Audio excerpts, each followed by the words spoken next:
ஒரு 5 நிமிஷம் நாம இன்னைக்கு சுற்றுச்சூழல் பாதுகாப்பு இயக்கம் அப்படி ஒரு அமைப்பு இருக்கு இல்லையா? நம்மளுடைய மண்ணுல இந்த பூமியில நாம இயற்கையை பாதுகாக்கணும் இல்லையா? இது நம்ம அடுத்த தலைமுறைக்கு நாம நல்ல காற்று, நல்ல தண்ணீர் இல்லையா, நல்ல மண் இல்லை, அதெல்லாம் இருந்தால் தான் விவசாயம் பண்ணி சாப்பிட முடியும். அந்த மாதிரி ஒரு ஏற்பாட்டுக்காக இருக்கக்கூடிய ஒரு விழிப்புணர்வு ஏற்படுத்தக்கூடிய நம்ம பகுதியெல்லாம் சோலை ஆக்கக்கூடிய ஒரு அருமையான ஒரு ஏற்பாட்டில் உங்களெல்லாம் தேடி நாம் வந்திருக்கோம். இன்றைக்கி இந்த மரக்கன்று வச்சுட்டு நாம் போயிடுவோம். கூண்டு கிண்டுலாம் நம்ம இடம் தேடி எல்லாம் வந்திருக்கு. இதை பாதுகாக்கிறது யாருடைய பொறுப்பு? இங்கே இருக்கக்கூடிய ஒவ்வொரு ஜீவனுடைய, ஒவ்வொரு மனிதனுடைய பொறுப்பு. இதில் எந்த பாகுபாடும் இல்லாமல் நாம் என்ன செய்யணும்? நாம் இது ஒரு குழந்தையா, இத்தனை குழந்தைய உங்கள் கையில் ஒப்படைக்கிறோம். இது உயிருக்கு இருக்கா இல்லையா? இல்லையா? இருக்குல்ல? இதெல்லாம் குழந்தைகள். இந்த குழந்தைய நாம் உங்கள்கிட்ட கொண்டு ஒப்படைக்கிறோம். இந்த குழந்தைக்கு பேர் மரம்னு பேர் இல்லையா?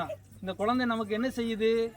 நாம் இன்னைக்கு உயிர் வாழக்கூடிய ஆக்சிஜனை, பிராணவாயுன்னு சொல்லலாம்ல, பிராணம் போயிட்டுனா என்ன செய்வோம்? அவ்வளோதான், சோழி முடிஞ்சது, சங்கு ஊதணும், அப்படிதானா?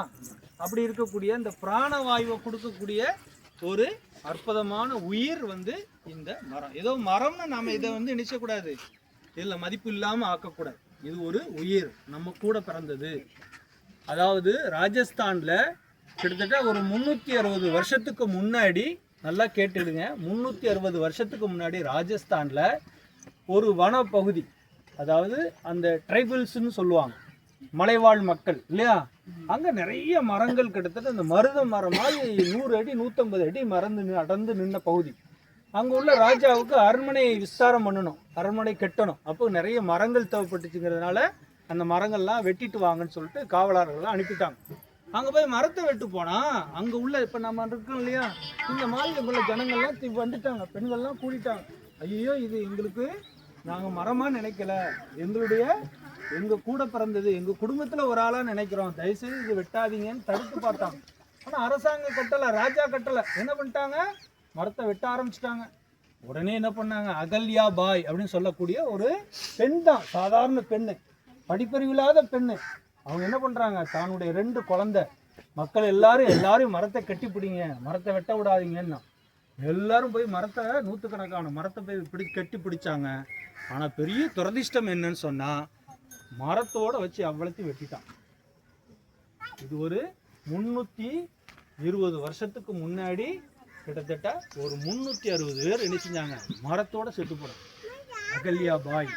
இன்னைக்கும் நாம் இந்த சுற்றுச்சூழல் அமைப்பிலிருந்து ஒவ்வொரு ஆகஸ்ட் மாதமும் 3வது ஞாயிற்றுக்கிழமை பிரகிருதி வந்தனா, இயற்கையை வழிபடணும், மரத்துக்கு பூஜை பண்ணணும் அப்படின்னு சொல்லி நாம் நினைச்சுட்டோம். இன்னைக்கு பண்ணிக்கிட்டு இருக்கோம்.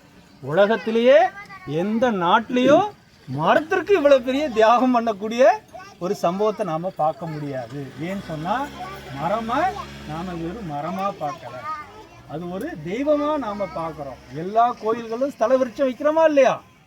வச்சிருக்கோமா இல்லையா? கும்பிடுறோமா இல்லையா?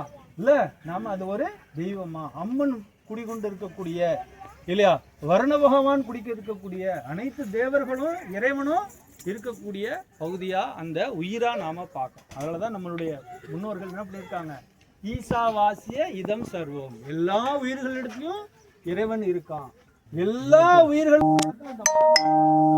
கிட்டத்தட்ட இந்த இருக்குது. இந்த வேப்ப மரம், இந்த வேப்ப மரம், பனை மரம், அதுக்கு ஒரு நாளைக்கு 10 லிட்டர் தண்ணி தேவைப்படுதுன்னா, நல்ல மழை பெய்யும் போது என்ன செய்யுது?